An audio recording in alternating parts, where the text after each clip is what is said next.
And welcome everyone to Global Business here on CGTN. I'm Michael Wong in Beijing. The headlines we're tracking for you at this hour. China's major machinery firms posted a 6.4% output gain in the first half of the year, with all 5 key subsectors growing over 6%. Goldman Sachs lifts China's AI model revenue outlook by 30% to $13 billion, citing improving model capability and faster enterprise adoption. And Iran says it's close to completing a deal with Oman on new routes for shipping through the Strait of Hormuz. All right, let's take a quick look first at the Chinese mainland markets, where equities closed mixed on this Thursday. The Shanghai Composite gained nearly 0.6% on the day, while the Shenzhen component fell by over 0.2%. All right, now let's take a look at how regional markets performed and how Wall Street closed out overnight.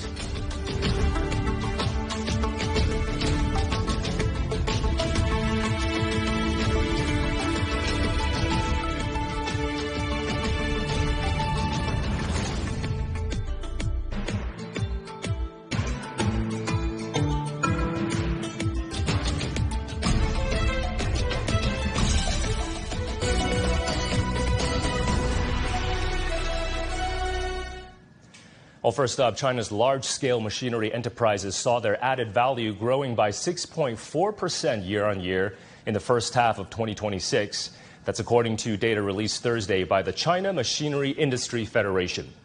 5 key sectors, including general equipment, specialized equipment, automobiles, electrical machinery, and instrumentation manufacturing, all posted year-on-year growth exceeding 6%. Well, China's auto industry has built its reputation on affordable electric vehicles. But now domestic brands are moving into one of the last strongholds of imported luxury cars, namely chauffeur-driven multi-purpose vehicles, or MPVs. Our Dai Kai reports from Shenzhen. For years, the Toyota Alphard and Lexus LM have dominated Asia's chauffeur-driven MPV market. Chinese automakers now believe intelligent EVs are giving them a chance to rewrite the rules. 我说时代巨变，一旦一车带全链，引领中国汽车产业向超高端突破。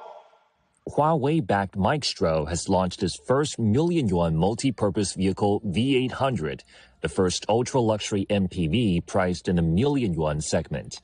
The launch marks another step in China's push towards manufacturing higher-end vehicles as domestic brands look beyond affordability and compete on technology, comfort, and brand value.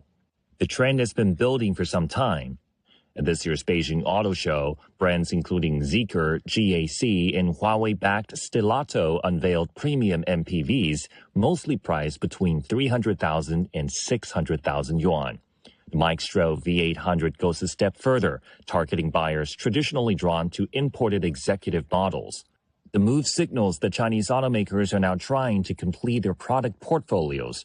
From compact city EVs and family SUVs to executive sedans, off-road vehicles, and chauffeur-driven MPVs, domestic brands are entering nearly every major segment of the market.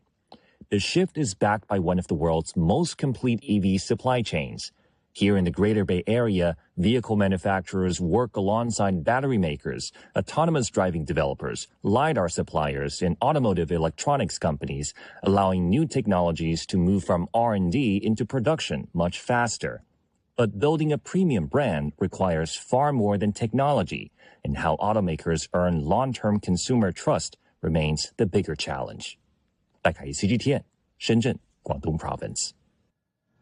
And Goldman Sachs is growing increasingly confident on China's AI market. In a recent research note, the investment bank raised its 2026 revenue forecast for China's AI sector by 30% to $13 billion, citing improved model capabilities and accelerating corporate adoption. Looking further ahead, Goldman Sachs projects the market to soar to $125 billion by the year 2030. Now, that would be a 25-fold expansion over the next 5 years. This momentum is underscored by real-time data. On the Open Router platform, Chinese models have held the top 5 global usage spots for 14 consecutive weeks, with DeepSeek V4 Flash leading the pack at 7.22 trillion tokens consumed in just a single week. Well, the issue of how AI is reshaping labor dynamics has drawn widespread global debate. Geoffrey Hinton, a Nobel laureate in physics, believes China's AI industry is having a more positive impact on the labor market. I believe that in China, they're pushing for the idea you can't just replace a worker with an AI. You've got to have workers working with AIs to do the job. I think the Chinese are probably more concerned about unemployment than American companies. The danger is that if you get unemployment, the government will lose a lot of its tax base at the very time when it needs a lot of resources to deal with the unemployed, and that'll cause terrible social disruption. Bill Gates has suggested that somehow we need to tax the AI workers. I mean, you replace a worker with AI, you stop paying taxes. Great for the companies, but terrible for the government. So governments need to think about some way of maintaining the tax base if AI starts replacing a lot of jobs. That's one thing they need to do for sure.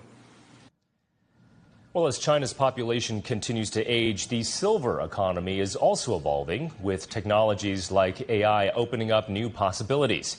Let's take a closer look now at how Wuxi over in Jiangsu province is using technology to improve the lives of older people. At a rehabilitation hospital in Wuxi, Jiangsu province, Li is undergoing training with the help of a wearable robotic device. It can be put on in just 1 minute. The device provides real-time support to ankle muscles, helping stroke patients regain their ability to walk. I couldn't even lift my leg before, but with the doctor's guidance, I started using this exoskeleton. I'm walking much better than before. A year ago, Li suffered a stroke that left him partially paralyzed and bedridden for a long time. His wife, Liu, doesn't have the strength to help him stand up. Now he can walk with a cane, and I just stay nearby to keep an eye on him. It makes things much easier for me. At first, we thought about using the technology for everyday consumers, but after talking to nursing homes, hospitals and experts, we realized there was a much greater need among patients. So, we adapted the technology for medical use, turning it into a wearable robot to help people recovering from strokes, spinal cord injuries and cerebral palsy. Wuxi is moving into a new era of smart care. In some senior communities, smart mattresses can monitor heart rates and detect unusual situations, such as when someone gets out of bed unexpectedly. Rehabilitation centers are also equipped with robotic gait training systems, which can provide personalized training programs for older people. Industry insiders say the Wuxi government is also working to connect AI companies and talents. By letting older people try these high-tech products, we can better understand their experiences and needs. The feedback can also help local companies improve their products, making them more user-friendly. Wuxi has provided a lot of practical policy support. It also has a strong foundation in the Internet of Things and AI industries, which makes it a great place to develop new technologies. By 2030, the city expects its core AI industries to surpass 120 billion yuan, or about $17.8 billion. This year, Wuxi also plans to introduce regulations to promote the application and development of AI, creating a more supportive environment for the industry. All right, let's get more on China's AI development and bring in Zhang Gong, professor of economics at the University of International Business and Economics. Professor Gong, welcome to the program as always. Professor, we just heard from Geoffrey Hinton, one of the pioneers, of course, of modern AI, and he was saying that he doesn't believe that China will just replace workers with AI en masse. A stable and healthy labor market, of course, has always been one of the top priorities for Chinese policymakers. What is your overall sense, though, in terms of how China is thinking about this relationship between, on the one hand, applying AI widely across industries, but at the same time protecting the dignity of workers? Well, first of all, let me say that AI will replace massively jobs. I don't think it's going to be true based on historic precedents. For example, in the Industrial Revolution, there's this idea that machines are going to replace people, and there are those people who go and destroy machines, and these are called Luddites. And history tells us that, later on it creates more jobs than those jobs being lost to machine. And I think it's the same thing is going to happen here in AI as well. We're not talking about, AI kicking off people off the labor market. We're talking about the labor market structural adjustment, structural change, in that there will be more jobs created related to AI. At the same time, there will be jobs that are going to be replaced by AI-related applications. This is going to be an adjustment, a change, basically. Now, during that change, there's going to be what we economists call the labor market friction. In other words, it's not going to happen, very quickly. There might be some short-term job replacement. These are things that cannot be denied. We're seeing this, for example, in the labor market, especially at the high-tech companies these days. Programmers, for example, their jobs are being replaced. Nevertheless, I think there's a room for government intervention here. The Chinese government is cognizant of the fact that this labor market structural change is going to incur some frictions, and there be policies in place to make sure that it's not going to cause too much of a dramatic change. For example, my understanding is that robotax market introduction has been sort of controlled by the Chinese government, in that we are concerned about the loss of these taxi drivers' jobs. So, these are the things that illustrate that the Chinese government understands that the future is with AI. Labor market concerns should not be a reason for slowing down this development. But nevertheless, we're also being cognizant of the labor market issues, make sure that people are not going to be dramatically affected. Yeah, Professor, let me ask you about the future of the labor force here in China, because the AI-driven applications, revenue from AI companies, and capital expenditure investments, it requires a workforce today and in the future that will need to have the capability and the capacity to thrive in the AI era. We are seeing China rapidly aligning its higher education with its economic priorities by expanding programs in AI and semiconductors, for example, while scaling back other programs. How are you seeing, at the university level, China developing the workforce it needs for the AI age? Yeah, you're absolutely right. I think this is one example to illustrate the point that policy measures can be more effective than market-based solutions. In the so-called free market economy, the labor market adjusts by sending out price signals. In other words, the signal about the wage levels, right, about the demand and supply situation. And then it feeds back to the university community to adjust for that. But now here, we have a government policy that is very quick to react to this sort of structural change here. The government is proactively implementing policies to make sure that the university communities, which are mostly national universities or state or province-sponsored universities, to react to this, to make the changes in the curriculum, to make changes to the program, so that this change can happen faster than through the market signals. I think this is actually a very important point here. Yeah. And Professor, of course, for China, it's not just about the capability of its AI models. It's also about the widespread diffusion of AI across industries under what's known as the AI Plus initiative. So, for example, AI plus healthcare, AI plus e-commerce, AI plus sports, you name it. What's your sense of how that effort is progressing? Well, I think the real advantage of China's economy is respect to its manufacturing, right? And AI plus coupled with manufacturing is a powerful combination, in my view. It makes Chinese products much more competitive. Chinese companies much more competitive on international markets. And I think this is actually going to create a huge advantage for corporate China. And behind this, of course, there's the government push to make it happen faster, to pour resources, funds, capital into these areas. So I think this is actually a huge advantage for the China's economy. And I see probably the gap between China's industrial prowess compared to other countries is going to even widen even more in the future. So I think this is actually a very good thing for China's economy. Okay, Professor, many thanks for your thoughts on all of that. Stay with us. We're going to come back to you in just a moment. Over now to the United States, where tech leaders from top AI companies, including OpenAI, Anthropic, Google, and Meta, have met with White House officials on Tuesday in discussions about potential review procedures on closed AI models. The meeting comes on the heels of revelations that some of the world's most popular AI models have been navigating around safeguards and breaking into other companies without permission. Our Mark New has more.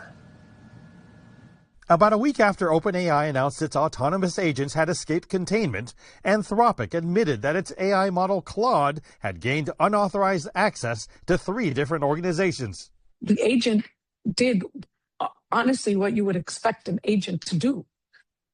The agent is trying to figure out how to complete the task. It was not the intent that this agent was going to necessarily get into pockets that they weren't supposed to be in, but there was no way to know where the agent was going to go.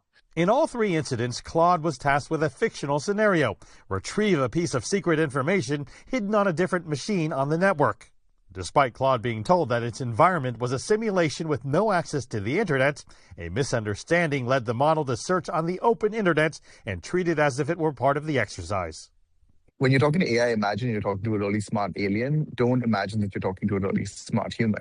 If you tell someone to do a good job on a test, you assume they understand, don't cheat and break into the principal's office and try to get the answers, right? In both the OpenAI and Anthropic cases, the models took advantage of weak security. That's why Zelazny's company Prove uses tech such as biometrics to verify human identity, as well as to enable trust of AI agent interactions. Zelazny believes companies need to require agents that cross into questionable environments to report back to a human to check for permission. What do these agents, what do these machines become if they're acting on behalf of the human? Are they the human? Do they have the same permissions as a human? How do you figure out where one stops and the other begins? As AI agents grow increasingly intelligent, experts like Verghese also question whether human engineers will be able to maintain control. It is very difficult to predict what other loopholes there may be in the future. If there's a point where AI is significantly smarter than we are, then it's like, can a chimpanzee predict the loopholes that we're going to find if it sets us a test? Like, it can't, right? Verghese says when it comes to cyber attacks involving AI agents, the worst is yet to come. Zelazny agrees these are early days, but warns that it will become increasingly important for companies to be able to determine which agents are good and which are bad. Mark New, CGTN, San Francisco. And many U.S. retailers are now leveraging AI tools to analyze consumer spending patterns and dynamically adjust prices in real time in order to maximize profits. Now, this practice has ignited a heated debate among lawmakers over whether to introduce regulations restricting the use of AI-driven pricing. University of Maryland professor Jennifer Goldbeck believes there's a bigger data security issue behind AI pricing. It was sneaky. People were starting to recognize it in like plane tickets if they bought them online, sometimes in products that they bought online. But what we've seen in the last year is grocery stores. Instacart tried a test with this. Kroger has also talked about it, though they haven't actually deployed those yet. And the thing is, if Kroger has those 62 pages on you, that's not Kroger collecting that data. That's them accessing this much bigger data ecosystem where all kinds of behaviors, habits, interactions, things that we've searched for online, things we've bought in person or online, data collected from us from social media and the web, all of that's collected by these companies who then sell access to it to places like wherever. There are thousands, sometimes millions of data points about each one of us individually that can be bought from data brokers by any company, linked to us by our email address, our phone number, these unique identifiers, and then used to build these profiles to target us with all kinds of things. They've been used to target us with ads, with social media content, and now being used to change our prices. I think at a minimum, companies should be disclosing when this kind of pricing is in effect. But I think what we're starting to see from states and then hopefully at the federal level, that there's going to be pushback to make this kind of pricing patently illegal. And still to come here on Global Business. South China's megacity of Shenzhen sees robust growth in inbound tourism, consumption, and tech exports this summer. We'll explore why.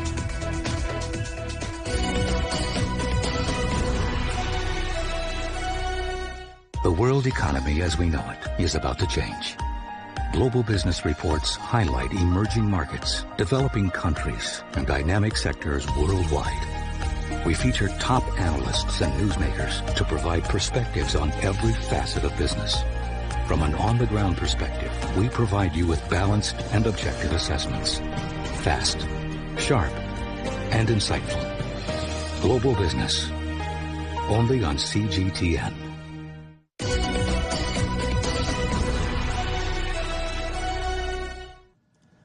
Well, China's inbound tourism, consumption, and tech product exports are seeing robust growth this summer.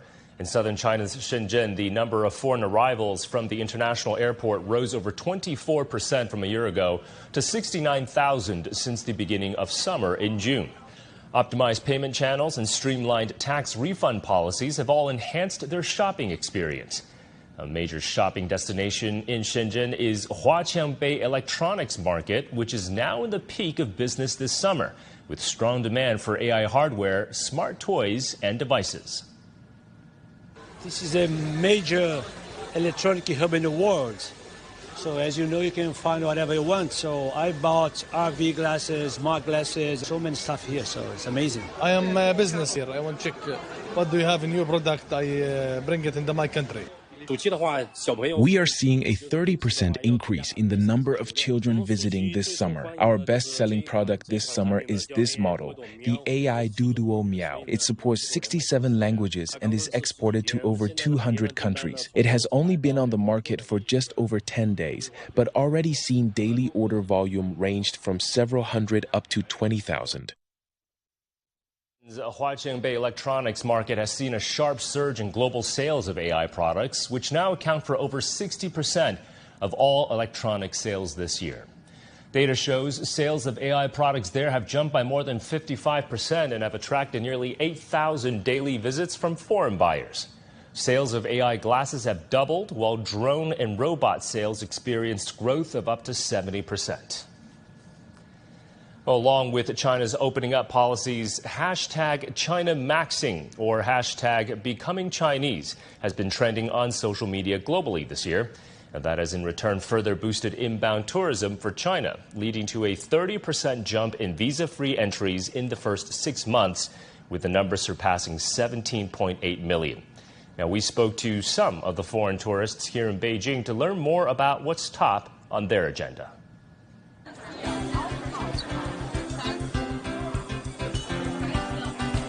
This summer in Beijing, all the famous historic spots have welcomed many foreign tourists, like they always do.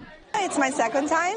The first time I traveled to Shanghai, Nanjing, and Suzhou. I'm glad that I've been able to see places that had thousands and thousands of years of history. But the trips to China are no longer confined within typical sightseeing or learning about the ancient culture. I also try to fit into society and maybe try to watch some video on WeChat and Alipay to see maybe some cultural changes between Italy and China.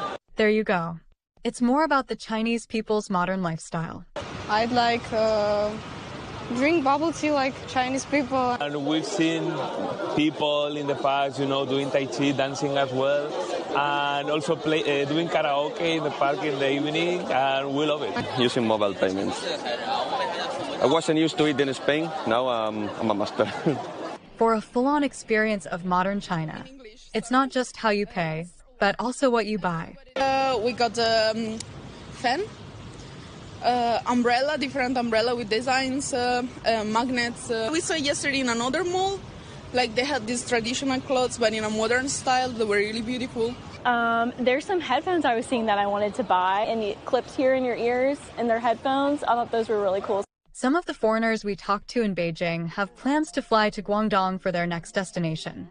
When asked why, they said they had watched the Chinese romantic film Dear You and simply wanted to check out the movie scenes.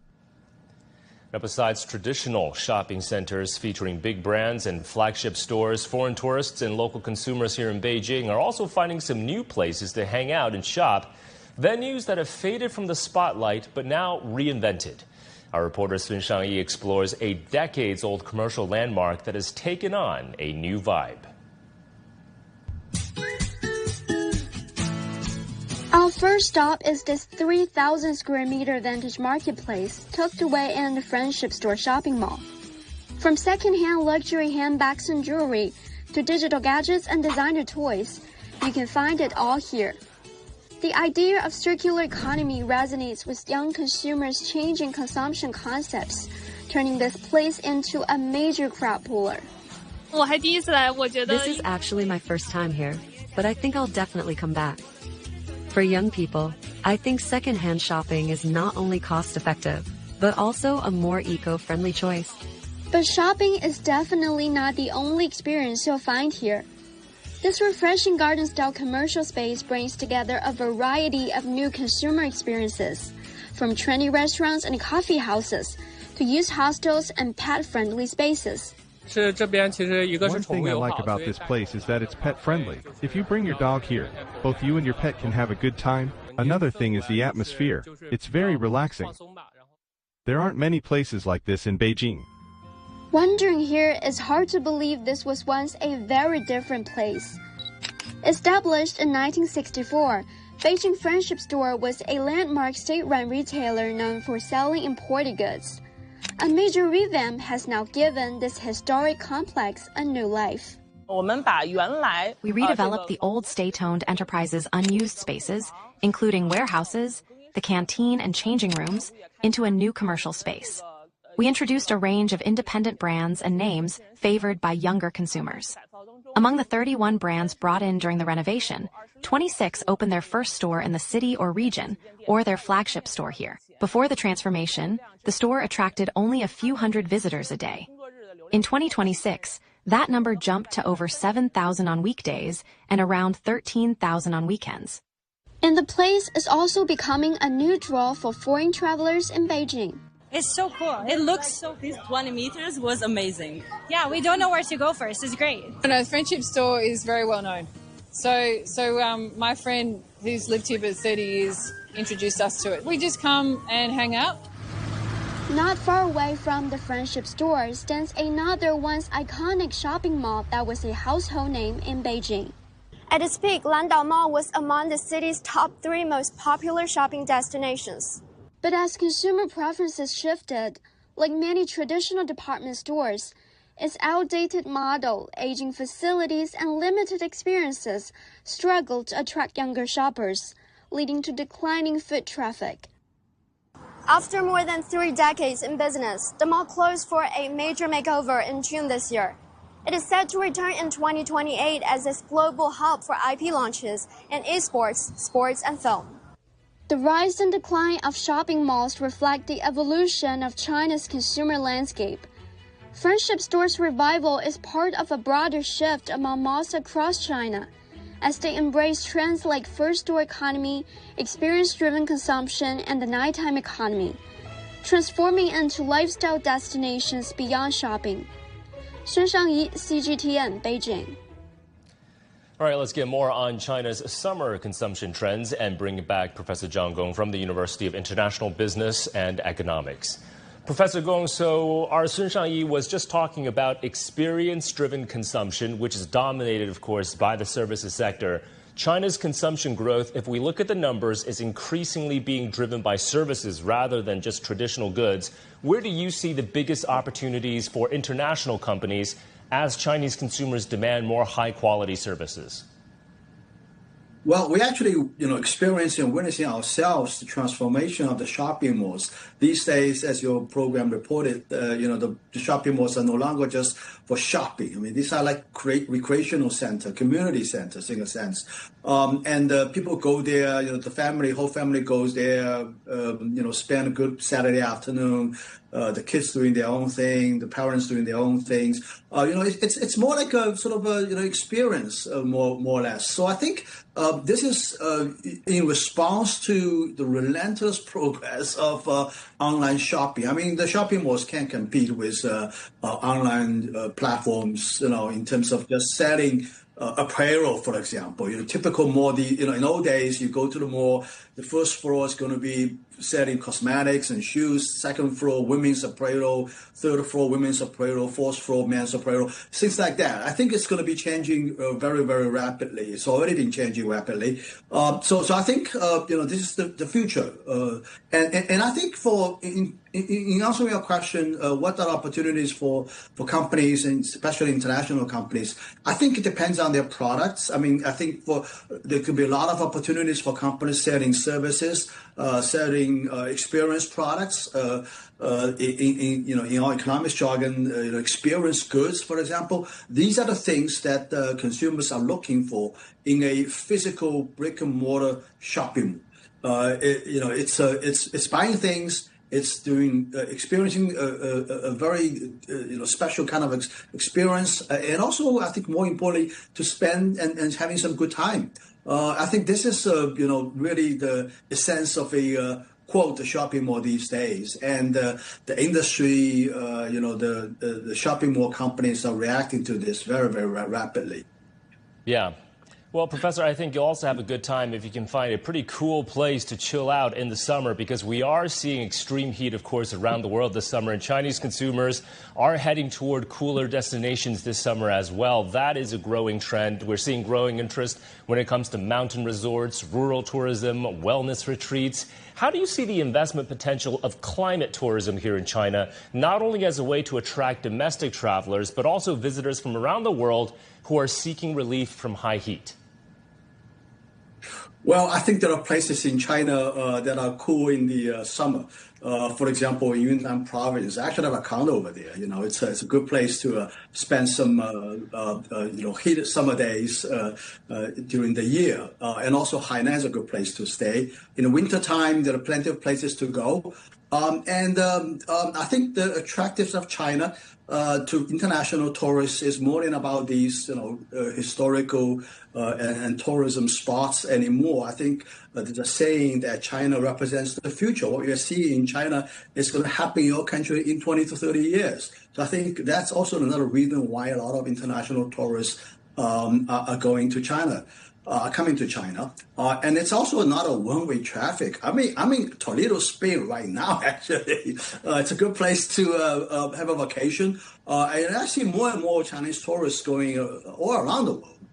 Every place I went so far, I've seen Chinese tourists, from various provinces. So I think it's good for China's economy. It's good for the entire world. We have this two-way traffic, and it creates GDP and creates a lot of jobs for both sides. Yeah. And I want to end on a pretty broad question, Professor, because AI is not only an industrial technology story here in China, it is rapidly becoming a consumer-facing opportunity as well, especially with the rise of AI agents, not just AI models, of course.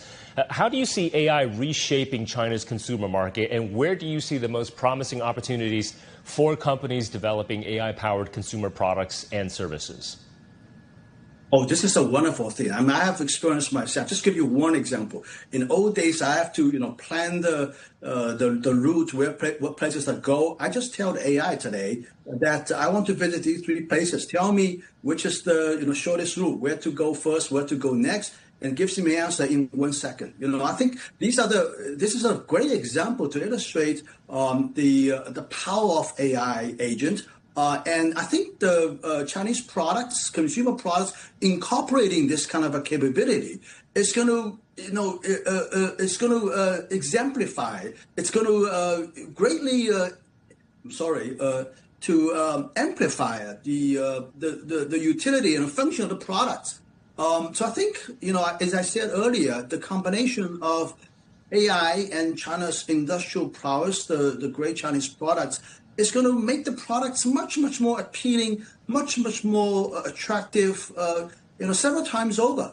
So I think, this is going to make Chinese products very, very competitive. And I think it's a concept that every one of the Chinese companies are embracing wholeheartedly. I'm betting every, sort of sizable companies these days have initiative in their boardroom talking about how can we make our products more AI friendly, incorporating AI to appeal to consumers. I think every company is doing this. This is a very, very powerful trend. And of course, the underlying infrastructure behind this is these big language models, the huge computation distribution centers, the electricity, power infrastructure, all of these things are being built on a national scale. And I think this is something that very difficult for many other countries to catch up with, to be honest. Okay, we are going to leave it there. Professor Gong, appreciate your insights as always. That's Professor Zhang Gong from the University of International Business and Economics. Well, as people around the world grapple with extreme heat, many turn to air conditioners to keep cool. But some cities here in China are taking a different approach, preferring more environmentally friendly cooling methods. Our Wu Bin reports on some innovative ways Chinese residents stay cool, including an abandoned coal mine in the country's east. It's 9 o'clock in the morning, and the temperature in East China's Suzhou city has already reached 30 degrees Celsius. But inside this apartment, it's a comfortable 25 degrees Celsius. And even more remarkably, the home stays cool without using an air conditioner. Wang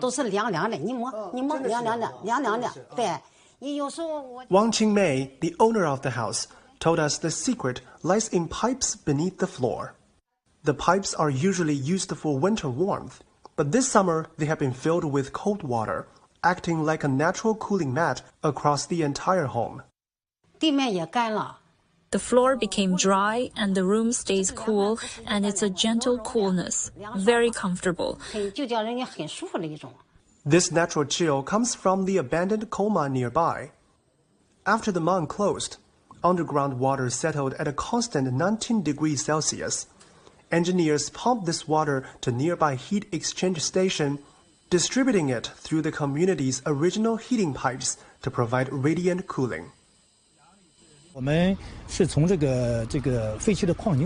extracting cold energy from the abandoned mine water, we cut down on the heat island effect caused by conventional outdoor air conditioners, making the whole system far more environmentally friendly. Compared to standard air conditioners, this system is less expensive and cuts energy consumption by nearly 50%. For around 100 pilot households, it saves about 50 tons of carbon emissions annually. The cooling project is expected to be expanded to more households next year. And more cities in China are acting. In central China's Wuhan and southwest China's Chongqing, engineers are using cooling waters from the Yangtze River as a steady natural air conditioner for cooling grids. Those cities can use their abundant rivers and lakes to power centralized cooling systems. But what about cities without these natural water resources? How can they still deliver efficient district cooling? 21 meters beneath the central business district in Jinan, East China's Shandong province, a cooling system operates underground.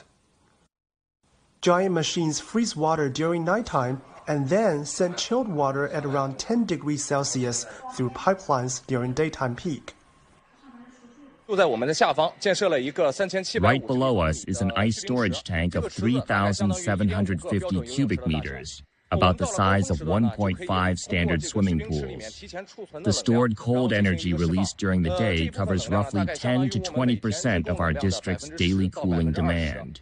So why do they bother to freeze water instead of just directly using more and larger air conditioners? The answer is because it lowers energy costs and it's more environmentally friendly. As the largest heating and cooling supply system in northern China, the project reduces carbon emissions by about 120,000 tons per year, the equivalent of the total emissions from a full summer's air conditioning used by 10,000 homes. Will be CGTN.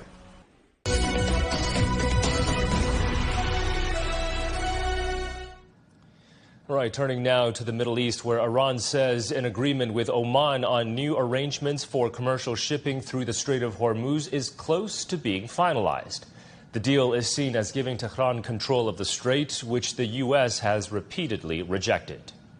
The latest situation is that almost all of the topics are under discussion. The map, the transit routes, the entering and exiting of maritime traffic, and those bilateral agreements with Oman. Because it's not just a map, these fundamental agreements with Oman have mostly been completed, meaning we have made significant progress in our discussions with Oman and this progress is on the verge of being finalized. The deal calls for the temporary northern and southern routes in the strait to be replaced by a new one, which passes through Tehran's territorial waters for 2 to 4 months. Iran's deputy foreign minister saying the potential agreement does not mean the strait will be reopened completely. Gharibabadi also rejected U.S. claims of negotiations with Iran, but he says Tehran has received word from Washington of its readiness to return to commitments under the Memorandum of Understanding signed back in June. Our Ishan Kivani has more from Yazd. And now here's the crucial twist. Even if Iran and Oman signed that agreement on managing traffic in the Strait of Hormuz, we cannot expect it to automatically reopen. Iran's state TV has quoted an informed source saying the deal is strictly bilateral and has nothing to do with the U.S. The source adds, if U.S. violations continue, the strait will not reopen even with an Iran-Oman agreement. We should wait and see if Foreign Minister Abbas Araghchi travels to Islamabad in the coming days. That could clarify significantly. But even if the strait fully reopens, we then face the big issues, uranium, missiles, proxies, and that's where it gets complicated. Iran believes that time is on its side, in fact, so they're bracing for long and tough talks. This is a direct challenge, in fact, to what President Trump and his administration keep insisting. Tehran is painting the White House as a bluffing actor, one that talks tough but always pulls back at the last moment.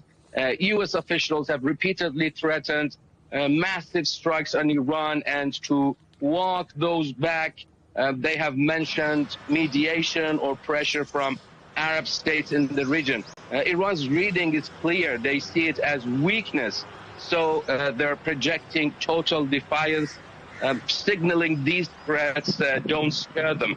The latest example comes from Ebrahim Azizi, head of Iran's Parliamentary National Security Commission. He warns the U.S. will not only be pushed out of the region, but from every country that hosts American bases. He says Washington will soon be so stretched it will have to use all its base resources just to defend its own borders. And that's going to wrap up this edition of Global Business here on CGTN. I'm Michael Wong here in Beijing. See you again next time.